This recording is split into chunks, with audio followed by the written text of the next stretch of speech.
Praise the Lord. യേശുക്രിസ്തുവിന് പാപം ചെയ്യാൻ സാധിക്കുമായിരുന്നില്ലേ? ഈ വിഷയത്തെക്കുറിച്ചാണ് ഇപ്പോൾ സംസാരിക്കാൻ പോകുന്നത്. താഴെ എഴുതിയിരിക്കുന്ന കാര്യങ്ങൾ വായിക്കാം. യേശുവിന് ഭൂമിയിലായിരുന്നപ്പോൾ പാപശരീരമല്ലാതിരുന്നതുകൊണ്ട് പാപം ചെയ്യാൻ സാധിക്കുമായിരുന്നില്ല എന്നാണ് പല വചനാധ്യാപകരും വിചാരിച്ചു വച്ചിരിക്കുന്നു. അതുപോലെ തന്നെ അവരുടെ വിദ്യാർത്ഥികളെ പഠിപ്പിച്ചുകൊണ്ടിരിക്കുന്നത്. എന്നാൽ യേശുവിന് ഏത് മനുഷ്യനെയും പോലെയുള്ള സകല ബലഹീനതകളുമുള്ള ശരീരമാണ് ഉണ്ടായിരുന്നതെന്ന് യെശയ്യാ 53:1-3 വരെയുള്ള വാക്യങ്ങളിൽ പറഞ്ഞിരിക്കുന്നു. സാത്താനാൽ യേശു പ്രലോഭിപ്പിക്കപ്പെട്ടിട്ടും ആ പ്രലോഭനങ്ങൾക്ക് ഇടങ്ങാതെ അവിടുന്ന് സാത്താനെ ജയിച്ചു. യേശുവിന് ജഡശരീരമായിരുന്നതിനാൽ പ്രലോഭനങ്ങൾക്ക് ഇടങ്ങാൻ സാധ്യതയുണ്ട് എന്ന് മനസ്സിലാക്കി തന്നെയാണ് സാത്താൻ യേശുവിനെ പ്രലോഭിപ്പിച്ചത്. എബ്രായർ 4:15 യേശു പ്രലോഭിപ്പിക്കപ്പെട്ടതിനെക്കുറിച്ച് സൂചിപ്പിക്കുന്നു. യേശുവിൻ്റെ ശരീരം നമ്മെപ്പോലെ തന്നെ ബലഹീനമായിരുന്നുവെങ്കിലും ആത്മാവ് ബലമുള്ളതായിരുന്നു. അതിനാലാണ് സാത്താൻ്റെ പ്രലോഭനങ്ങളെ ജയിക്കാൻ സാധിച്ചത്. വേണമെങ്കിൽ പാപം ചെയ്യാൻ യേശുവിന് സാധിക്കുമായിരുന്നു. അങ്ങനെ ചെയ്താൽ പിതാവ് തന്നെ ഏൽപ്പിച്ച മാനവരാശിയുടെ രക്ഷാകര പദ്ധതി നടപ്പാവുകയില്ല എന്ന് അറിയാവുന്നതുകൊണ്ട് അവസാന സമയം വരെയും പിതാവിൻ്റെ ഇഷ്ടത്തിനായി തന്നെത്താൻ ഏൽപ്പിച്ചു കൊടുത്തു. അവസാന സമയ പരീക്ഷണമായ കുരിശുമരണത്തിന് മുമ്പ് അവിടുന്ന് കഴിയുമെങ്കിൽ ഈ പാനപാത്രം, അതായത് പീഡാമരണം, ഒഴിഞ്ഞു പോകാൻ പ്രാർത്ഥിച്ചുവെങ്കിലും ഉടനെ തന്നെ പിതാവിൻ്റെ ഇഷ്ടത്തിനായും പ്രാർത്ഥിച്ചു. യേശു പിതാവായ ദൈവം അയച്ച റോബോട്ടായിരുന്നില്ല. റോബോട്ടിന് അതുണ്ടാക്കിയ മനുഷ്യൻ കൊടുത്ത നിർദ്ദേശങ്ങൾ അനുസരിക്കാൻ മാത്രമേ സാധിക്കുകയുള്ളൂ. എന്നാൽ പിതാവായ ദൈവത്തിൻ്റെ സ്വന്തം പുത്രനായ യേശു പൂർണ്ണ മനുഷ്യനായി ആദാമിനെ പോലെ തന്നെ നന്മയും തിന്മയും പ്രവർത്തിക്കാനുള്ള അവസ്ഥയിലാണ് ഭൂമിയിൽ ജനിച്ചത്. യേശുക്രിസ്തുവിനെ പറ്റി ഒടുക്കത്തെ ആദാം എന്നാണ് ബൈബിളിൽ പറഞ്ഞിരിക്കുന്നത്. പാപം ചെയ്തിരുന്നുവെങ്കിൽ യേശുവും ആദാമിനെ പോലെ തന്നെ ആത്മാവ് നഷ്ടപ്പെടുകയും മരിച്ചു പോവുകയും ചെയ്യുമായിരുന്നു. എന്നാൽ യേശു പിതാവിൻ്റെ കൽപ്പനകൾ പൂർണ്ണമായും അനുസരിച്ചു. ഇനി അതിനെക്കുറിച്ചുള്ള വാചനങ്ങളൊന്ന് വായിക്കാം. യെശയ്യാ 53:1-3 വരെ.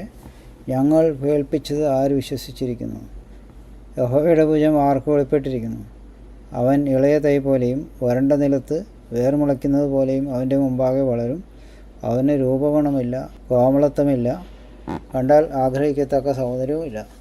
അവൻ മനുഷ്യരാൽ നിന്ദിക്കപ്പെട്ടും ത്യജിക്കപ്പെട്ടും വ്യസനപാത്രമായി രോഗം ശീലിച്ചവനായും ഇരുന്നു. അതാണ് യേശുക്രിസ്തുവിനെ കുറിച്ചുള്ള ഒരു വിവരണം.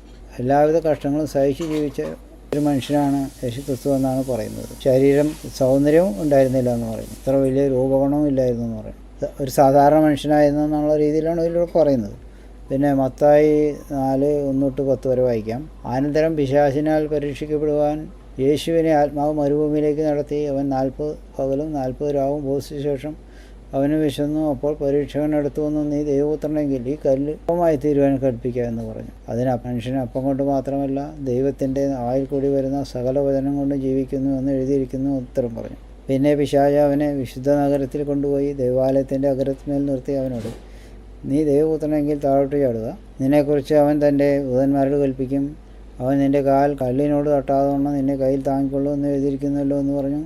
യേശു അവനോട്, നിൻ്റെ ദൈവമായ കർത്താവിനെ പരീക്ഷിക്കരുത് എന്നും ഇവിടെ എഴുതിയിരിക്കുന്നു എന്ന് പറഞ്ഞു. സങ്കീർത്തനങ്ങളിൽ പറയുന്ന വചനം എടുത്തിട്ടാണ് പിശാച് യേശുക്രിസ്തുവിനോട് ചോദിക്കുന്നത്. 91 സങ്കീർത്തനത്തിൽ പറയുന്ന കാര്യം അത്. അപ്പോൾ യേശുക്രിസ്തു അതിന് ഉത്തരമായിട്ട് പറയുന്നത് കർത്താവിനെ പരീക്ഷിക്കരുത് എന്ന് എഴുതിയിരിക്കുന്നു. ആവർത്തന പുസ്തകത്തിൽ എഴുതിയിരിക്കുന്ന കാര്യമാണത്. പിന്നെ പിശാച് അവനെ ഏറ്റവും ഉയർന്ന ഒരു മലമേൽ കൂട്ടിക്കൊണ്ടുപോയി ലോകത്തിലുള്ള സകല രാജ്യങ്ങളെയും അവയുടെ മഹത്വത്തെയും കാണിച്ചു. വീണെന്നെ നമസ്കരിച്ചാൽ ഇതൊക്കെയും നിനക്ക് തരാമെന്ന് അവനോട് പറഞ്ഞു.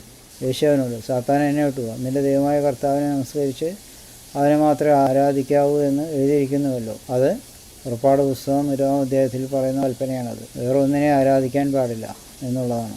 പിന്നെ നമുക്കുള്ള മഹാപുരോഹിതൻ നമ്മുടെ ബലഹീനതകളിൽ സഹതാപം കാണിപ്പാൻ കഴിയാത്തവനല്ല, പാപം ഒഴികെ സൗഹൃദത്തിലും നമുക്ക് തുല്യമായി പരീക്ഷിക്കപ്പെട്ടവനത്രേ നമുക്കുള്ളത്. പാപം ഒഴികെ എന്ന് പറയുമ്പോൾ അത് വാക്കൊരു കൺഫ്യൂസിങ് വേർഡാണ്. ഇംഗ്ലീഷിലാണ് അത് കൃത്യം ചെയ്തിരിക്കുന്നത്. അത് നമുക്ക് നോക്കാം. Hebrews 4:15 For we have not a high priest which cannot be touched with the feeling of our infirmities, but was in all points tempted like as we are, yet without sin. അതായത് ഇത്രയൊക്കെ temptation ഉണ്ടായെങ്കിലും പാപം ചെയ്തില്ല എന്നാണ് ഇതിൽ പറഞ്ഞിരിക്കുന്നത്. മലയാളത്തിൽ എഴുതിയിരിക്കുന്നത് അത്ര കറക്റ്റല്ല. മത്തായി 26:40 പരീക്ഷയിൽ അകപ്പെടാതിരിക്കാൻ ഉണർന്ന് പ്രാർത്ഥിപ്പീൻ, ആത്മാവ് ഒരുക്കമുള്ളത് ജഡമോ ബലഹീനമത്രേ എന്ന് പറഞ്ഞു.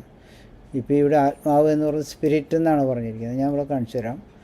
മത്തായി 26:40 ഇംഗ്ലീഷിൽ നോക്കാം. Matthew 26:41 watch and pray that ye enter not into temptation.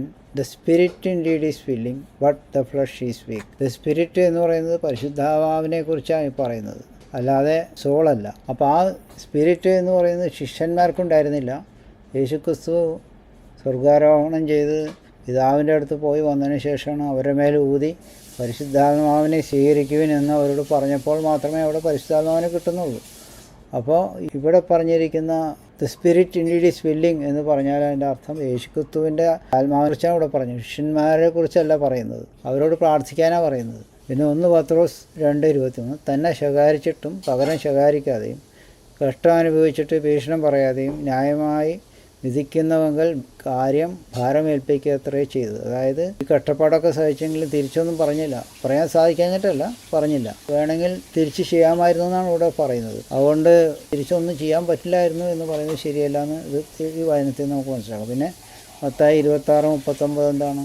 പിന്നെ അവൻ അല്പം മുമ്പോട്ട് ചെന്ന് കവിണ്ണ വീണ്, പിതാവേ, കഴിയുമെങ്കിൽ ഈ പാനപാത്രം എങ്കിൽ നിന്ന് നീങ്ങിപ്പോകണമേ, എങ്കിലും ഞാൻ ഇച്ഛിക്കും പോലെയല്ല നീ ഇച്ഛിക്കും പോലെ ആകട്ടെ എന്ന് പ്രാർത്ഥന. സഹിക്കാൻ പറ്റാത്തതായിട്ടുള്ള ഈ കഷ്ടം വരുമെന്ന് കാണുമ്പോൾ പിതാവിനോട് പ്രാർത്ഥിക്കുക ചെയ്യണേ, അല്ലാതെ അതിൽ നിന്ന് ഒഴിഞ്ഞു പോകല്ലേ ചെയ്യുന്നത്. പിതാവിൻ്റെ ഇഷ്ടത്തിന് ഏൽപ്പിച്ചു കൊടുത്തെന്നും പറയുന്നുണ്ട്.